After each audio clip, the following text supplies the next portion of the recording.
नमस्कार, मैं हूं मनोज बनू। आप देख रहे हैं समझिए.com। भारत दुनिया का चौथा सबसे बड़ा मांस उत्पादक देश है, यानी कि मांस पैदा करने वाला देश है।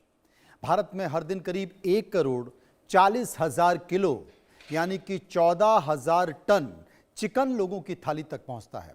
और यही वजह, अगर पोल्ट्री से जुड़ी किसी बीमारी या फिर फूड सेफ्टी का मुद्दा उठता है तो उसका असर करोड़ों लोगों पर पड़ सकता है।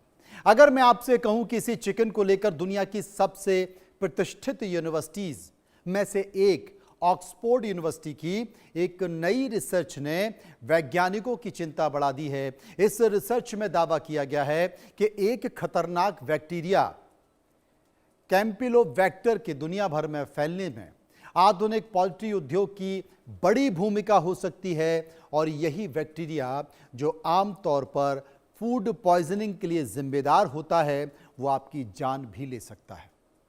इसी को मैं आज समझिए.com में समझाने की कोशिश करूंगा। रहिए मेरे साथ।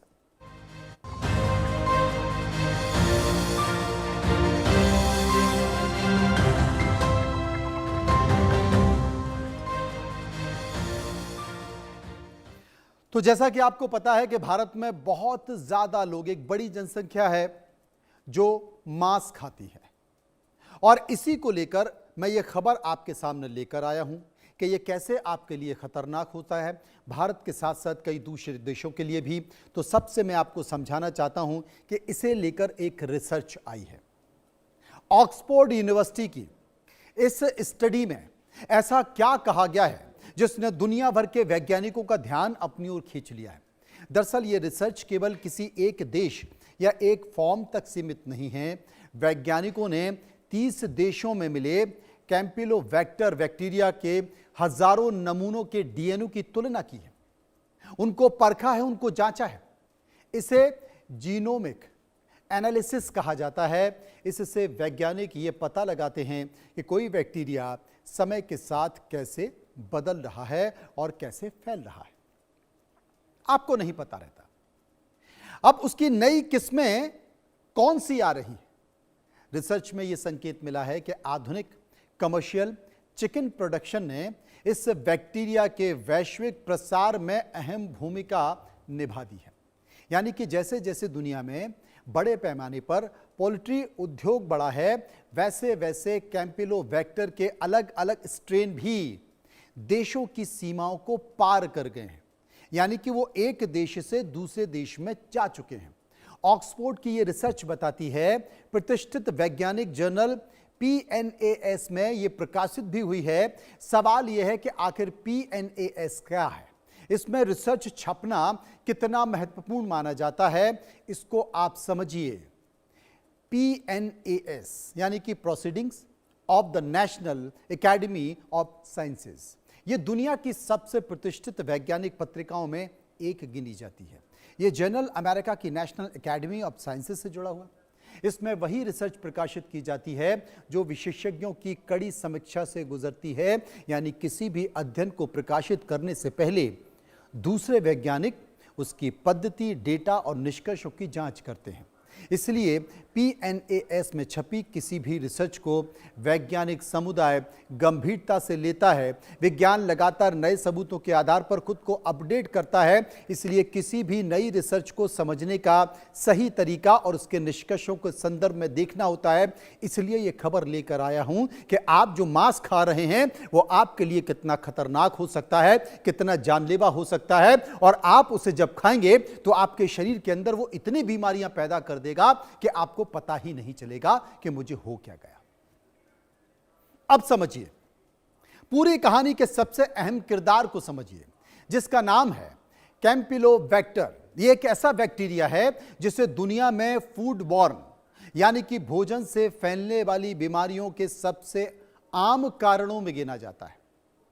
यह इंसानों की आंतों को संक्रमित कर रहा है और इसके कारण आपको क्या हो रहा है, आपको लूज मोशन हो रहे हैं, पेट में दर्द हो रहा है, बुखार हो रहा है, उल्टियां हो रही हैं, कमजोरी जैसे लक्षण दिख रहे हैं। और ऐसे बहुत से कारण हो रहा है कि आप समझ नहीं पा रहे हैं कि मुझे हो क्या गया। ज्यादातर लोग कुछ दिनों में ठीक हो जाते हैं, लेकिन छोटे बच्चे, बुजुर्ग और गर्भवती महिलाएं, प्रेग्नेंट वुमेन और कमजोर प्रतिरक्षा वाले लोगों में यह संक्रमण बहुत गंभीर हो सकता है।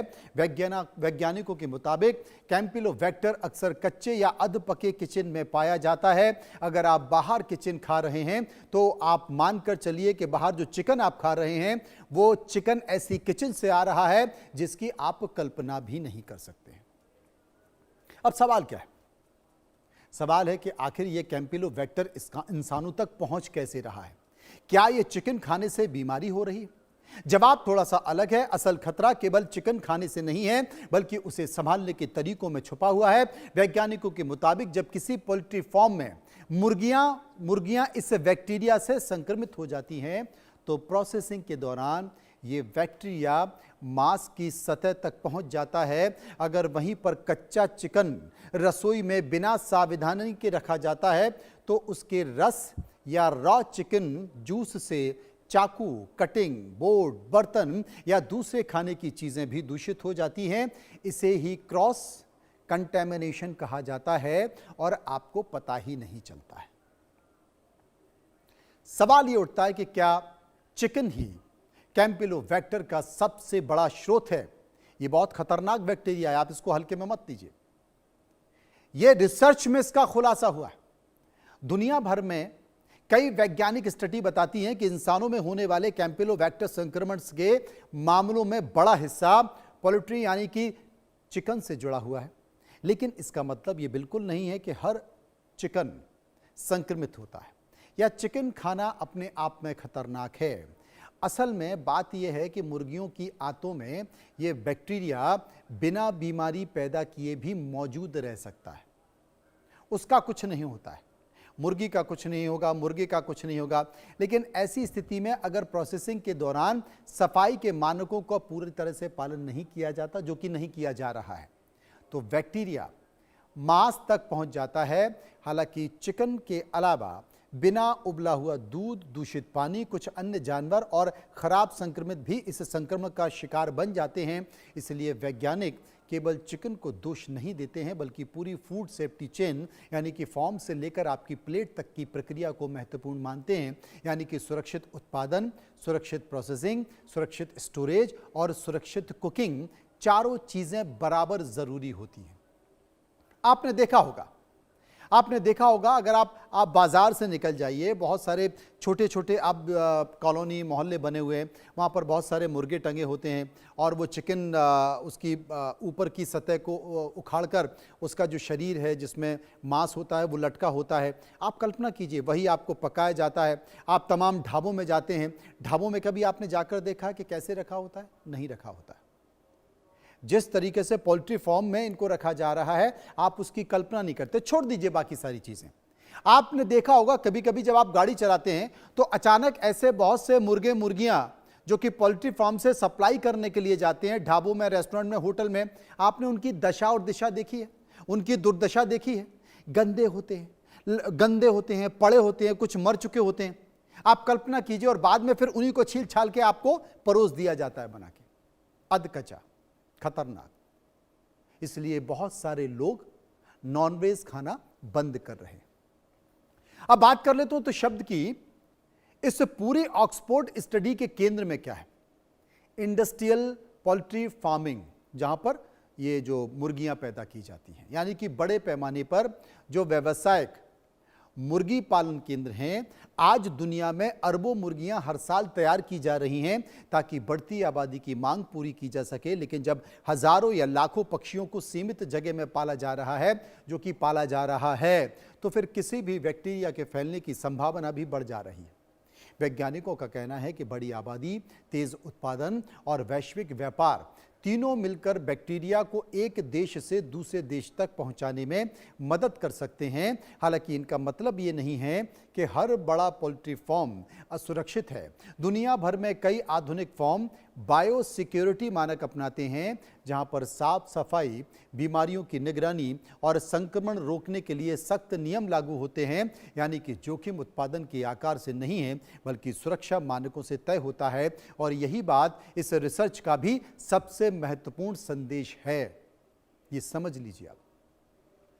अब बात कर लेते हैं उस सवाल की जिसे लेकर सबसे ज्यादा भ्रम होता है कि क्या पोल्ट्री फार्म में मुर्गियों को जल्दी बड़ा करने के लिए इंजेक्शन लगाए जाते हैं। सोशल मीडिया पर अक्सर आपने ये दावा देखा होगा, हर चिकन को हार्मोन का इंजेक्शन लगाया जा रहा है। विशेषज्ञों के मुताबिक कमर्शियल ब्रायलर चिकन का तेजी से बढ़ना मुख्य रूप से एक बेहतर नस्ल, संतुलित फीड, नियंत्रित तापमान, वैज्ञानिक प्रबंधन और आधुनिक पोल्ट्री तकनीकों का परिणाम है। हालांकि इसका मतलब यह नहीं है कि पोल्ट्री सेक्टर में कभी कोई गड़बड़ी नहीं होती है। समय समय पर भारत में विभिन्न राज्य में बिना लाइसेंस के पशु दवाओं, अनुचित एंटीबायोटिक इस्तेमाल या प्रतिबंधित या फिर मानकों के विपरीत दवाओं के उपयोग को लेकर कार्रवाई होती है, जांच की खबरें सामने आती है। लेकिन वास्तविकता यह है कि लाखों मुर्गियों को अलग अलग हार्मोन के इंजेक्शन लगाना व्यवहारिक और आर्थिक रूप से भी बेहद चलन में देखा जा रहा है।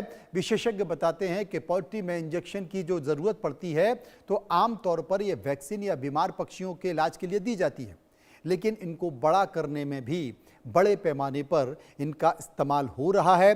तेज़ी से जो पोल्ट्री फार्म हैं, जो मुर्गी पालन केंद्र हैं, वहाँ पर इनका इस्तेमाल किया जा रहा है क्योंकि इनकी सप्लाई जो है बहुत ज़्यादा नहीं है, डिमांड ज़्यादा है, सप्लाई कम है और लोग सिर्फ अपना मुनाफा देख रहे हैं, व्यापार देख रहे हैं। जो चूजे निकलते हैं उनको इसलिए इंजेक्शन लगाया जाता है जिससे वो जल्दी बड़े हो जाए और फिर उन्हीं को परोस दिया जाता है आपकी थाली में, और उसी इंजेक्शन लगे चूजे का आप चिकन खाते हैं और खुश होकर चले जाते हैं। लेकिन आप ये भूल जाते हैं कि उस इंजेक्शन में जो कुछ है वो आपके सभी अंगों को भी असर कर रहा है। अब सवाल है कि आखिर पोल्ट्री उद्योग इस पूरी रिसर्च को कैसे देखता है? मुर्गी पालन जो सेक्टर है उससे जुड़े कई विशेषज्ञों का क्या कहना है? खाद्य सुरक्षा उनके लिए भी सबसे बड़ी प्राथमिकता है। उनका तर्क यह है कि आधुनिक फार्मों में बायोसिक्योरिटी, नियमित स्वास्थ्य जांच, साफ सफाई, टीकाकरण और सरकारी मानकों का पालन किया जाता है। उद्योग का कहना है कि अगर कहीं संक्रमण मिलता भी है तो इसका मतलब ये नहीं है कि पूरा पोल्ट्री सेक्टर असुरक्षित है।